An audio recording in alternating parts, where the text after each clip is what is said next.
Good morning, welcome back to my channel. আজকে হচ্ছে 4th March আর মঙ্গলবার মানে আমাদের পিওরলি ভেজ সাত্বিক খাবারের ডে। তাই জন্যে সকাল থেকে আমার মা রান্না করছে, কেননা মঙ্গলবার দিন আমি বাড়ির খাবারই খাই। সবসময় তো বাইরে পেঁয়াজ রসুন ছাড়া খাবার পাওয়া খুব ডিফিকাল্ট। তাই জন্য রান্নাঘরের দৃশ্য দেখুন, একেবারে ঝা চকচকে একদমই না। এই জায়গাটা তো মানে একেবারে যুদ্ধ করেছে আমার মা। ও মা, তুই বানিয়েছোটা কি? হ্যাঁ, কিরকম দেখতে? ওরে বাবা, একেবারে রোগীর পথ্য। কিরকম ফ্রাই হয় ওটা বানাতে, তা না পোলাও টাইপসের না, তা কেন বানাবেন উনি? একেবারে টেলটেলা বানিয়ে দিয়েছে। আমাকেও দিয়েছে, তাই বলে কিনা 2 বাটি দেবো। আমি বলছি রক্ষে করো ভাই, 1 বাটি শেষ করতে পারবো কিনা জানি না। তো এই হচ্ছে গল্প। আজকে একটা সুন্দর শাড়ি পরেছে, এটা বাগরু প্রিন্টের। এই শাড়িটা আমাকে আমার ওই জার্নালিস্ট বন্ধুটা আছে না, আমি দিদি বলেই ডাকি, ও এক পুজোতে আমাকে গিফট করেছিল, কাইসরি ব্র্যান্ডের। তো বাগরু হচ্ছে রাজস্থানের একটা ট্রেডিশনাল ব্লক প্রিন্ট আর্ট। এগুলো সব ন্যাচারাল কালার্স থেকে হয়। কালোটা তো আয়রন এর জল থেকে হয়, আর এই লালটা হচ্ছে ম্যাডার এক রকমের গাছ। তো সেইখানকার মানে ওখানকার শাড়ি বাগরু। এরপরে আমি আরেকটা বাগরু কিনেছি, কিন্তু বেস ফ্যাব্রিকটা হচ্ছে সিল্ক কটন, ওটা পারলুম। তো এই হচ্ছে গল্প। আজকে যাব সুপ্রিম কোর্টে, কালকের ম্যাটারটা আজকে হয়ে গেছে, তোমাদেরকে কালকেই বললাম। তো তার জন্য চলো, পায়ে ব্যথা তো প্রচুর করছে, কেন সেরমভাবে রেস্ট হয়নি। পায়ে ব্যথা কোমরে ব্যথা চলছে, ঠিক আছে। ভালো করে ঘুমোলে ঠিক হতো, কিন্তু ঘুমোতে আমি পারছি না। কোথায় ঘুমো? 7টার সময় উঠে পড়তে হচ্ছে আমাকে। 11টা অব্দি ঘুমোতে দিলে তবে না ঠিক, তাই তো? সারাদিন সারা রাত জেগে থাকতে পারি, সারাদিন ঘুমোতে। কোর্টটা কথা শোনে না আমার, কেউ কথা শোনে না, কোনো সরকারি অফিসে আমার কথা শোনে না। ওদের উচিত রাতে কাজ করা, দিনে ছুটি নেওয়া। না, সবাই দিনের বেলা একেবারে 4টের সময় 5টার সময় বড় বড় অফিসাররা ওঠে। কি জানি বাবা, আমি তো পারবো না। আমার ভাই বলেছে আমি ড্রাকুলা বংশের সন্তান, সবার রক্ত চুষে নেবো, বুঝেছিস তুই? আমার ভাইও সকালে উঠতে পারে, আমার ভাই অন্য মেটেল দিয়ে বানানো। ও ভোর 4টের সময় ঘুমিয়ে 7টার সময় উঠতে পারে, ও এরকম ক্যাটাগরির পুরুষ। ভাই, তুই কি কোনো স্পেশাল বুটি খেয়েছিস? তাহলে আমাকেও একটু দে। কথা বলছে না। আর এই যে ইনি যে এই 1 কড়াই খিচুড়ি বানিয়েছেন, এটা এখন খাবেন, দুপুরে খাবেন, যখন ইচ্ছে হবে তখন খাবেন। আর কিচ্ছু রান্না করছে না। আর তো যাবো কলকাতায়, তাই জন্য ফ্রিজ খালি করতে হবে, তাই তো? ওমা, কলকাতায় কি তুমি কি করবে? কলকাতা যাওয়ার দাম শুনলে আমার চেয়ে আমার মা স্ট্রেসে পড়ে, তাই তো মা? ওমা, কলকাতা তোমার জন্য কে বসে আছে বলো তো? নো জবাব, একেবারে নো জবাব। ঘড়িতে বেজে গেছে এখন 9টা 10। চলো এখন বেরিয়ে পড়ি। 9টা 10 ওই একই ব্যাপার। চলো এখন বেরিয়ে পড়ি, দেখা হচ্ছে খুব শিগগিরই। এসে পড়েছি লিফটে, কিন্তু ফেভারিট লিফট পাইনি আজকে, সাদা লিফটে। শরীরটা দিচ্ছে না, একটু ঘুম হলে ভালো হতো। তারপরে আজকে কফিও খাইনি, ইচ্ছে করছিল না কফি খেতে। সবসময় তো ভালো লাগে না কড়া কফিকে ঘুম কম্প্রোমাইজ করে যেতে, কিন্তু কি করা যাবে, ভালো লাগছে না। আজকে সারাদিন ঘ্যান করবো, ঘুম পাচ্ছে। আর না, অ্যাকচুয়ালি কি বলতো, কোর্টে গেলে না আমি একদম রিফ্রেশ হয়ে যাই একেবারে। এত কিছু দেখা যায়, জানা যায়। তো চলো, গাড়ি অবধি পৌঁছে যাবো। এখন বেসমেন্টে এসে গেছি, তোমাদের সাথে কোর্টে গিয়ে আবার দেখা হচ্ছে। সুপ্রিম কোর্টে তো পৌঁছে গেছি, এখন গাড়িতেই আছি, কারণ অনলাইনে ম্যাটার হবে। তো যে বলেছিলাম না কারকাটুমাতে ম্যাটার আছে, তো ওটা অনলাইনে করে তারপর যাবো, কেন সুপ্রিম কোর্টে আইটেম নাম্বার 42, ওটা আসতে একটু টাইম লাগবে। আর 10:30টার সময় কোর্ট বসে, এখন যদিও 10টা 40 বাজে, তাও এক ধাপে তো আর 42 এসে যাবে না। তাই জন্য এটা করে পার্কিং থেকে ড্রেস পরে নিয়েছি, পার্কিং থেকে এটা করে তারপরে যাব। এখন আছি সুপ্রিম কোর্ট অ্যাসোসিয়েশন অ্যাডভোকেটস পার্কিংয়ে, গাড়ি লাগিয়ে দিয়েছি। আমার ম্যাটার হয়ে গেছে, রঞ্জিত এখন সব ঠিকঠাক করছে। আর ওই দিকে আমার বন্ধুটা কনজিউমার ফোরামের ম্যাটার করছে। আর সুপ্রিম কোর্টের সব ম্যাটারের ফাইল ওই দেখো ওইখানে রাখা, একদম রেডি। ওর ম্যাটারটা হয়ে যাক, তারপরে সুপ্রিম কোর্টে যাবো ভেতরে। তো চলো দেখা হচ্ছে কিছুক্ষণে আবার। এত খিদে পেয়েছে, এখানেই লাঞ্চ বক্স খুলেছি, এটাতে মা খেজুর দিয়েছে, এটাতে মোসাম্বি দিয়েছে, আচারও খুলে ফেলেছি, আর এই যে সাবুদানার খিচুড়ি খাচ্ছি। এত খিদে পেয়েছে। टाइम क्या हो रहा है अभी? 11:30। और रंजीत का फास्ट है। मंगलवार को আমার সাত্বিক ভোজন, আর রঞ্জিত পুরা ফাস্ট। Very nice. যা খিদে পেয়েছে আমার বাবারে। मम्मी को मैंने बोला था ये घटिया बना है, पर एक्चुअली में अच्छा बना है।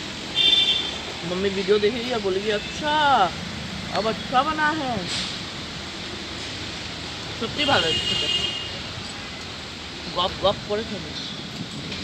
বহুদিন বাদে এরকম খোলা আকাশের নিচে চারিদিক গাছে ঢাকায় লাঞ্চ করলাম, বেশ ভালো লাগলো। ছোটবেলার মতো অবস্থা হয়েছে, ছোটবেলার মতো অবস্থা, যে গাছ পাখি পাতা এসব দেখিয়ে মা খাওয়াতো, এখন গাছ পাখি দেখে নিজে খাচ্ছি। আর রঞ্জিতকে পাঠিয়েছি জল কিনতে, তো এসে যাক, কেন জল তেষ্টা পেয়েছে, তো আসুক, সামনেই গেছে। আবার সেই হাঁটতে হাঁটতে সুপ্রিম কোর্টের ভেতরে চললাম।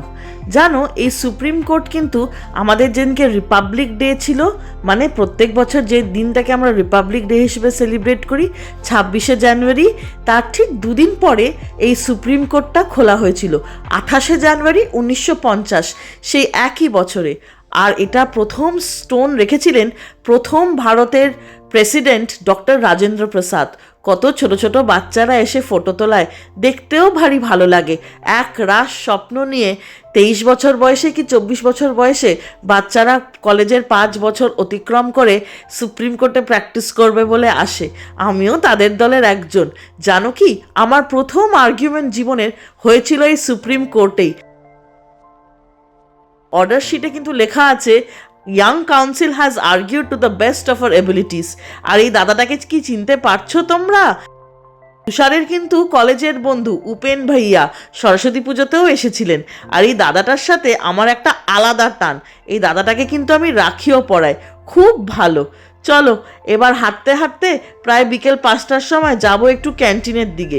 দুই বন্ধু একত্রে মিলেছে, হাসি মজা ঠাট্টা। আর উপেন ভাইয়া কিন্তু তুষারের পেছনে যেরমভাবে লাগে, ব্যাপক মজা আসে ভাই, ব্যাপক। আর এই তো পড়ন্ত বিকেলে হাঁটতে হাঁটতে এবার আবার অফিস বা বাড়ির পথে। এখনও দেখছি কত বাচ্চা বাচ্চা ইন্টার্নরা ছবি তুলছে, বিশেষ করে বসন্তকালের পড়ন্ত বেলায় ছবিগুলো কিন্তু আসবেও ভালো।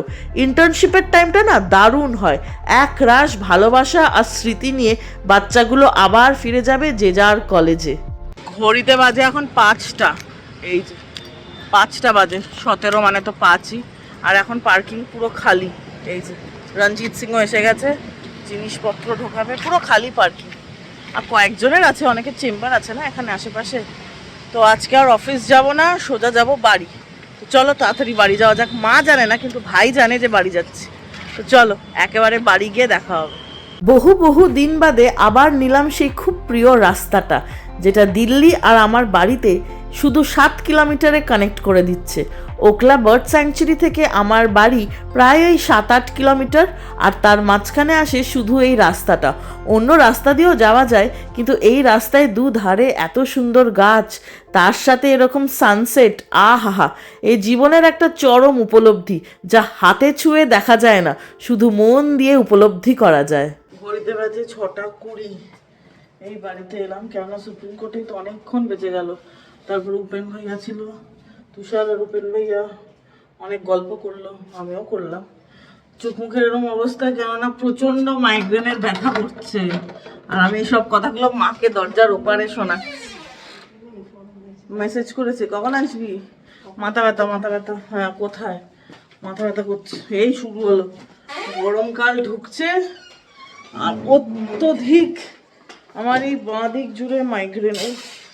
আমার বন্ধুটাই আমাকে ট্রিট করে, তো কিছু করার নেই, মানে এটা তো লাইফস্টাইল ডিসঅর্ডার,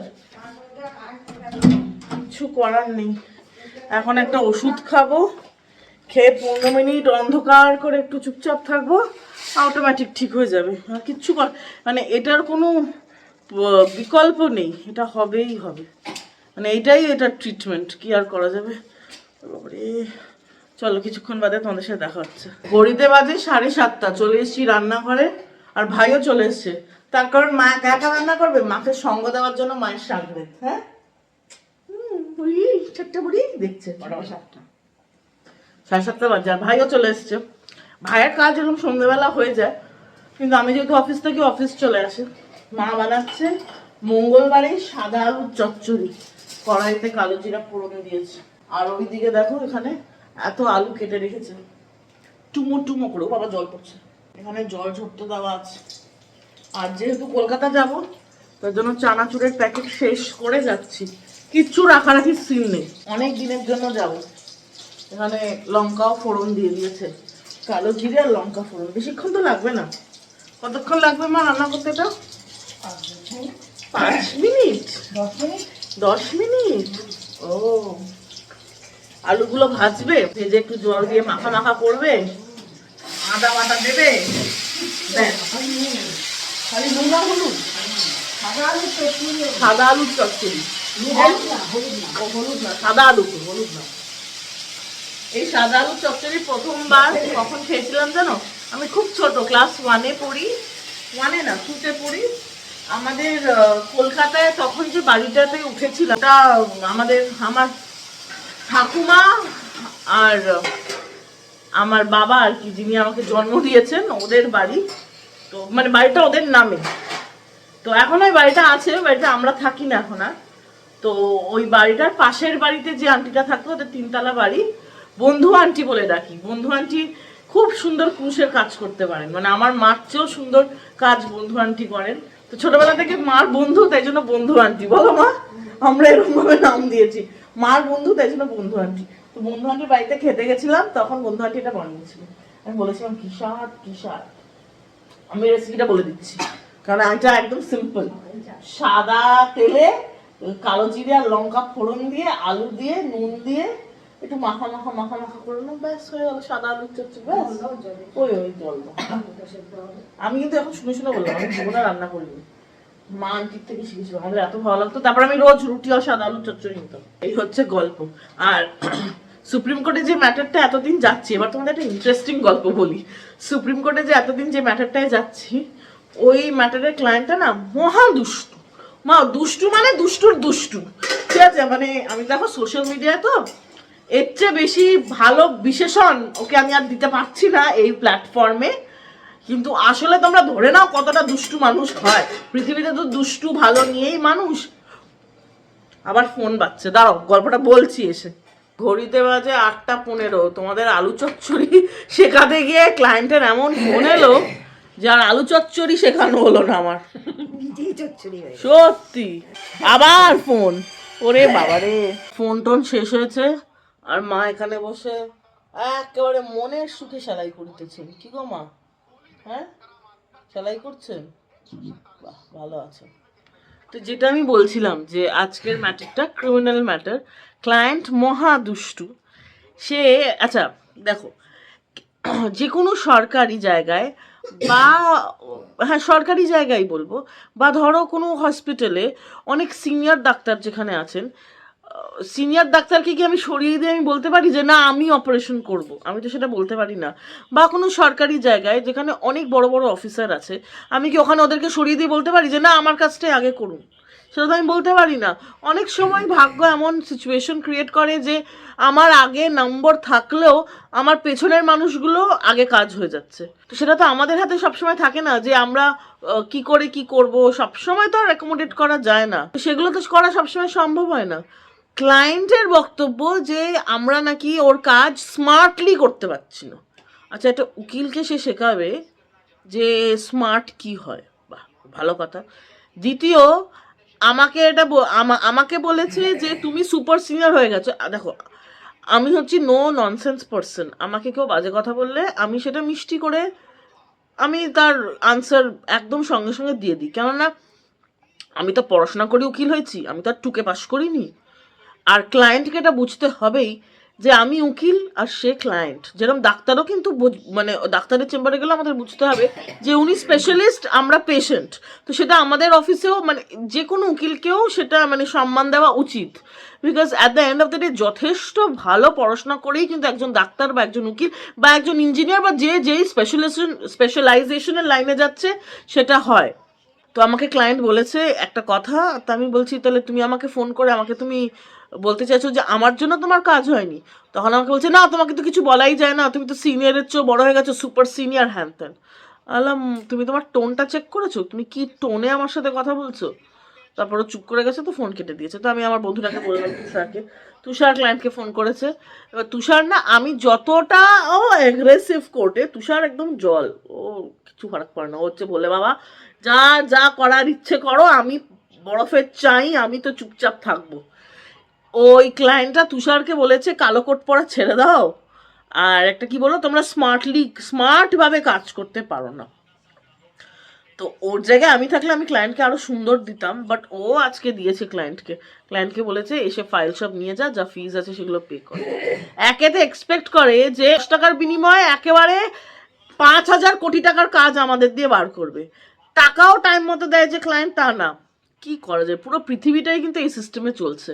মানে ব্যবসা মানেই তাই, যে শুধু উকিলের না, যার যেই ব্যবসা আছে। দেখো চাকরিতে কি একটা ফিক্সড ইনকাম আসছে, কিন্তু যেই অফিসে চাকরি করছি তার যে বসেস, তারা কিন্তু রেগুলারলি ডিল করছে ক্লায়েন্টের থেকে পেমেন্ট ওঠানো, অনেক প্রবলেম হয়। আমাদের তো তাও ছোট স্কেলে, অত বড় তো কোম্পানি না, ল ফার্মস এরকমই ছোট ছোটই হয়। হ্যাঁ যেগুলো বড় বড় ল ফার্মস আছে সেগুলো অনেক বড়, বাট ওখানেও এরকম টাকার ক্লায়েন্ট বিলিংয়ের প্রচুর বড় প্রবলেম।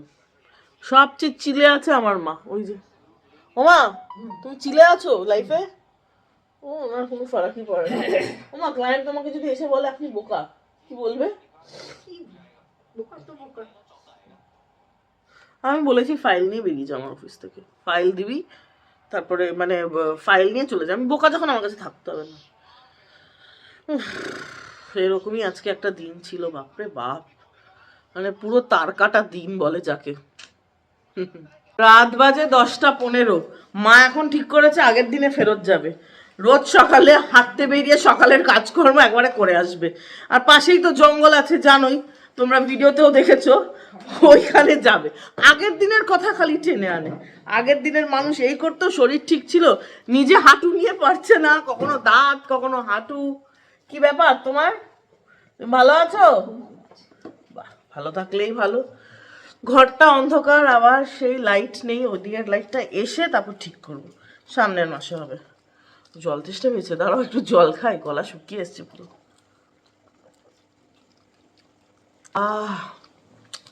জলের মতো শান্তি কোথাও নেই। আমার সাথে তোমরা কারা কারা সহমত? সত্যি জল মানে আলাদা তৃষ্ণা মেটায়। জলের ইকুয়েশন কোনো সফট ড্রিঙ্ক, কোনো কোলা, কোনো মকটেল ককটেল কিচ্ছুতে হবে না, জল জল। লাঞ্চ বলছি, মাথাটা দেখেছো কিরকম গেছে? ক্লায়েন্টের সাথে এত ঝামেলা হলে, ঝামেলা না, ক্লায়েন্ট হচ্ছে যে কোনো মানুষ, আমরা নিজেদেরটাই ভালো বুঝবো। আমার একটুখানি লোকসান হলেই আমি জানি না, দেখো 5টা আঙ্গুল এক না। আর উকিলের কাছে বেশিরভাগ যারা আসে, স্পেসিফিক্যালি ক্রিমিনাল উকিলের কাছে 80% কিন্তু অ্যাকিউজড হিসেবেই আসে। তো সেই হিসেবে ওরম লোকেদের ডিল করতে হলে স্ট্যামিনা একেবারে জোরদার স্ট্রং করতে হয়। সিভিলে আবার এই ডিসপিউটগুলো একটু কম, ক্রিমিনাল লয়ারের কাছে আসেই তো আর বললাম না, যাকগে। কিন্তু হ্যাঁ সবাই কিন্তু তার জন্য আসে না, অনেক পীড়িত মানুষও আসেন, এটা একদমই ভুল কথা যে সবাই শুধু বাজে কাজ করলেই আসে না, কিন্তু বেশিরভাগটাই তাই। তো আজকের ডিনারে আছে সাদা আলুর চচ্চড়ি আর ফুলকো ফুলকো লুচি। তো চলো বেশি কথা না বলে খেয়ে নি। আর আমাকে দিয়েছে অল্প একটু ছোলার ডাল, আমার ছোলার ডাল আবার বেশি স্যুট করে না, শরীর উথল পাথল হয়ে যায়, গ্যাস ফর্ম হয় খুব। চলো খেয়ে নিই, আর আজকের ভিডিওটাও এখানে শেষ করছি। যদি ভালো লাগে অবশ্যই করে লাইক করো আর চ্যানেলটা সাবস্ক্রাইব করো। দেখা হচ্ছে খুব শিগগিরই একটা নতুন দিনে একটা খুব সুন্দর ব্লগের সাথে। ততক্ষণ তোমরা সবাই নিজের শারীরিক আর মানসিক স্বাস্থ্যের খুব ভালো খেয়াল রেখো। তাহলে আজ ভিডিওটা এতটাই, bye, good night, bye bye bye by.